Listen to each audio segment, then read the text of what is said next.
Assalamualaikum warahmatullahi wabarakatuh. Selamat siang, salam sejahtera untuk kita semua. Kami peserta Laskar CPNS TNI AD Golongan 2, Gelombang 1, Angkatan 2, Kelompok 2, tahun Angkatan 2022.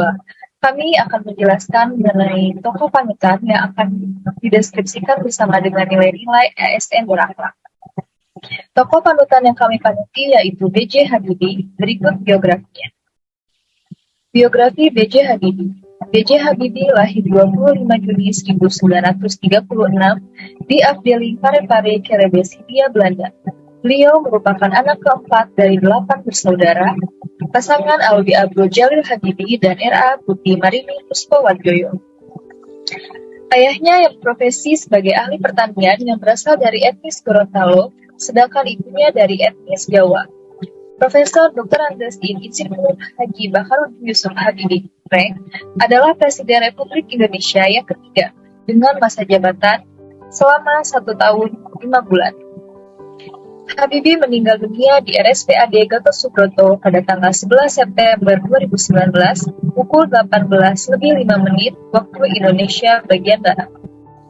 Karena gagal jantung, ia kemudian dimakamkan di samping istrinya yaitu Hasni Ainur Besari di Taman Makam Pahlawan Kalibata, Slot 120 pada tanggal 12 September 2019 pukul 14:00 waktu Indonesia bagian Barat.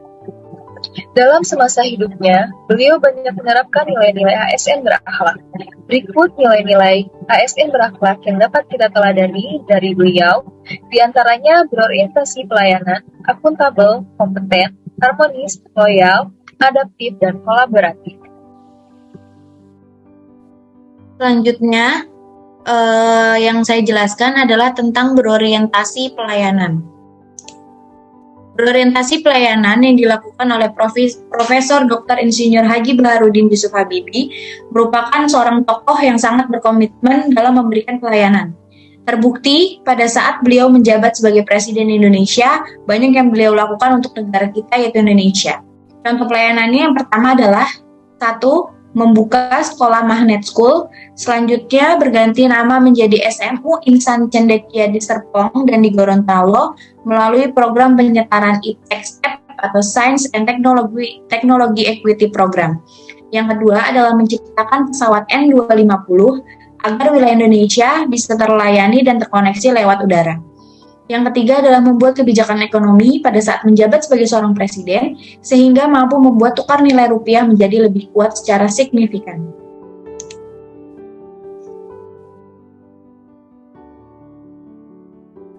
Selanjutnya, adapun aktualisasi nilai-nilai akuntabel di sosok Bapak B.J. Habibie diantaranya yang pertama, 1. Jujur.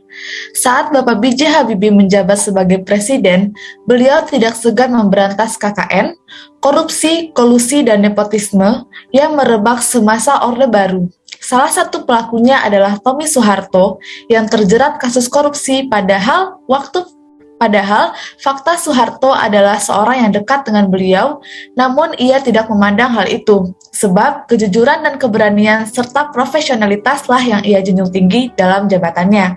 Yang kedua, nilai aktualisasi akuntabel di sosok Bapak B.J. Habibie yaitu disiplin waktu. Beragam gelar pendidikan dan kesuksesan di bidang IPTEK mustahil ia dapat tanpa kedisiplinan yang tinggi. Contoh kecil dari kedisiplinan seorang B.J. Habibie ialah caranya dalam membagi waktu.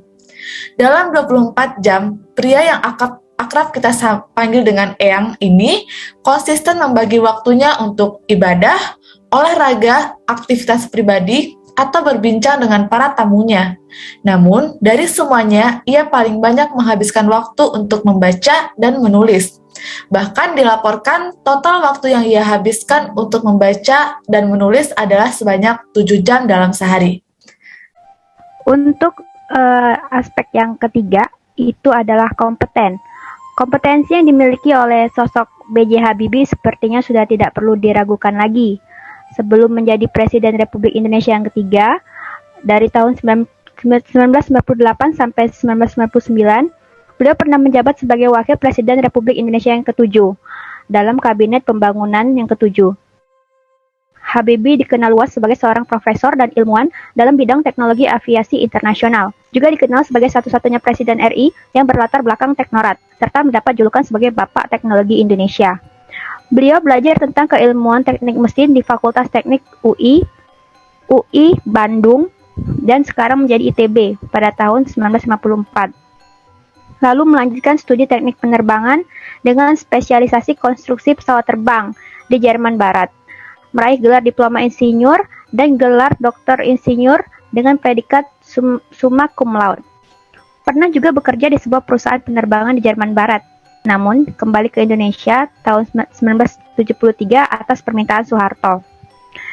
Kemudian menjabat sebagai Menteri Negara Riset dan Teknologi atau Menristek sebanyak 4 kali periode masa jabatan, dari tahun 1978 sampai 1999, karena beliaulah sosok yang dianggap paling pas dan berkompeten di posisi menteri tersebut.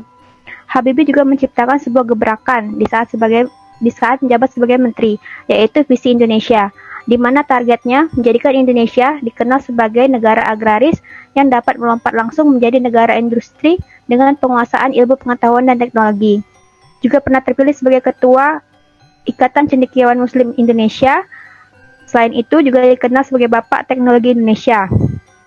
Beliau juga mendapat julukan sebagai Bapak Pesawat karena dengan kecerdasan dan pengalamannya berhasil membuat pesawat pertama Indonesia, yakni N250 Gatot-Kaca pada tahun 1995. Berikutnya, untuk aspek keempat, yaitu harmonis. B.J. Habibie mencerminkan perilaku menghargai perbedaan agama dan budaya. Beliau tidak pernah ragu dalam bergaul, suku, agama, dan ras. Beliau merupakan sosok toleransi dan tidak memandang agama sebagai hambatan dalam membangun relasi. B.J. Habibie pun dari semenjak kecil telah memahami baca Al-Quran, meskipun beliau tidak masuk pesantren dan bersekolah atau berpendidikan di Belanda. Dan di sana pun banyak yang beragama Kristen. Saat pimpinan beliau pun selalu melibatkan bawahannya dalam mengambil keputusan sehingga membangun kinerja yang harmonis dan kondusif. Selanjutnya saya akan menjelaskan tentang nilai loyalitas. Pada B.J. Habibie adalah sosok orang yang cinta tanah air.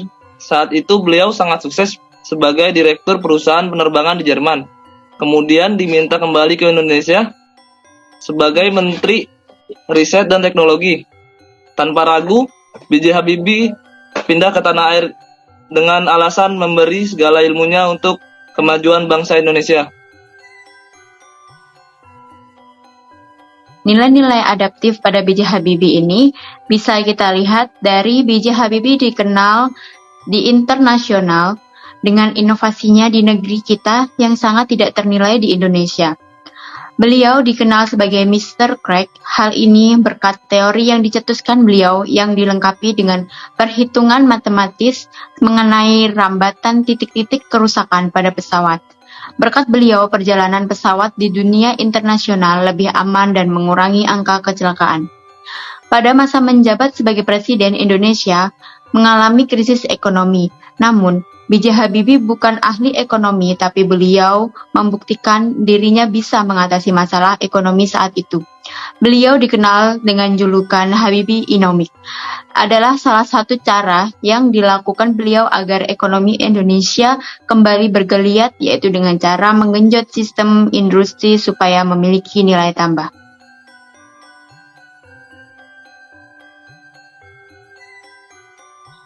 Sikap berakhlak yang terakhir adalah sikap kolaborasi.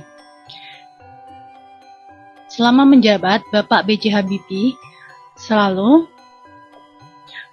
memberi kesempatan kepada berbagai pihak untuk terus berkontribusi, berkolaborasi terbuka dalam bekerja sama untuk menghasilkan nilai tambah dan menggerakkan pemanfaatan berbagai sumber daya untuk tujuan bersama.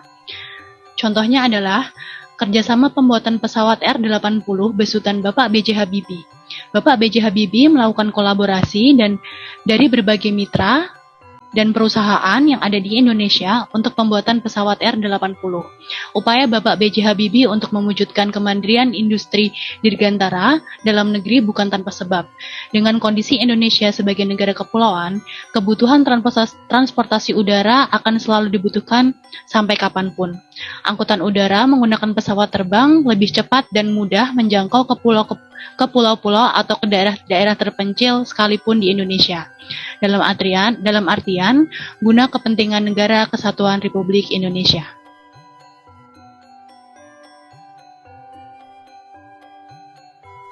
B.J. Habibie telah banyak berkontribusi untuk Indonesia, khususnya di bidang teknologi dan penerbangan.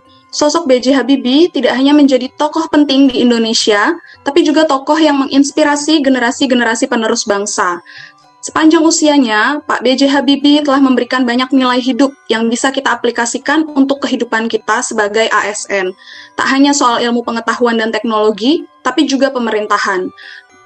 Melalui keteladanan yang sudah beliau berikan, kita dapat mengambil pelajaran sikap perilaku berakhlak, sehingga kita dapat menjadi ASN yang merupakan cerminan dari pemerintah yang bersih dan berintegritas. Demikianlah pendeskripsian nilai ASN berakhlak melalui tokoh panutan yang kami ambil, yaitu Bapak B.J. Habibie. Semoga bermanfaat dan terima kasih.